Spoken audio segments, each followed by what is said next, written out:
and welcome to Teachable Tips Tuesday. I'm Professor Claire, and today we're going to talk about staying focused at home. First thing you need to do is identify and eliminate your distractions. Figure out what's going on that's keeping you from being 100% focused on school. Is it your phone? Probably. Is it another open tab on your computer? Is it loud conversations? Is it having the TV on? Find out what's distracting you and let's get rid of it. For example, if it's your phone, turn it off or at least put it on silent while you're trying to do schoolwork. If it's your pet, just tell them that you'll have to be a few minutes and then you can play with them later. Another way to stay focused is to set personal goals. If I read 10 pages, I get to take a break or grab a snack. It's always easier to study and focus when you can see the end in sight. This keeps all your work from becoming overwhelming. Music can also help you stay focused if you use it correctly.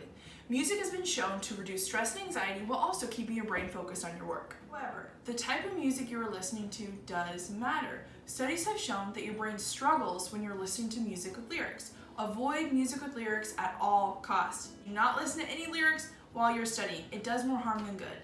Classical and instrumental music can help you maintain focus, stay on task, and improve your mood while studying. We will upload a list of the best Spotify playlists to study to, so be on the lookout for that. Another important aspect of staying focused is understanding how your attention span works and understanding when to take breaks. For more info on this, I'm going to turn this over to Professor Ty. Hello there, my name is Professor Ty of Hogsworth, and I'm here to talk to you guys today about brain breaks and the importance of these brain breaks.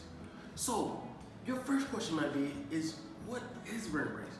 These are short, energizing activity that boosts blood flow and sends oxygen to the brain. These are important for two reasons. One, it helps kids stay on task, and two, it helps physical activity. Kids need physical activity. You might be thinking like, Professor Ty Hogwarts, I just don't believe you. I need to know the research. Well, folks, I'm here for you. So, there was a research done by Dr. Trunk Hillman from the University of Illinois, and he took a study on two brains. One is the brain of a kid that sat there quietly for 20 minutes. And then there's another brain of a kid that did 20 minutes of walking before a test. And if you see the two brains, you see the one that was sitting there quietly, you see a lot of blue spaces, a little green. But if you look at this walking one, you see a lot of colors from red to yellow to green and blue. And the biggest thing is that blue space is a lot of inactivity in the brain.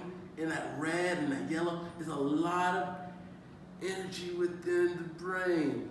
So, okay, you might be saying, like, what does this mean, energy to the brain? Dopamine is a chemical that is sent to the brain that helps with motivation, attention, and cognition. So, now that I showed you guys the research, you might be saying, like, I'm a believer of brain break, but, like, I don't understand, like, the length of them or how long I should take them.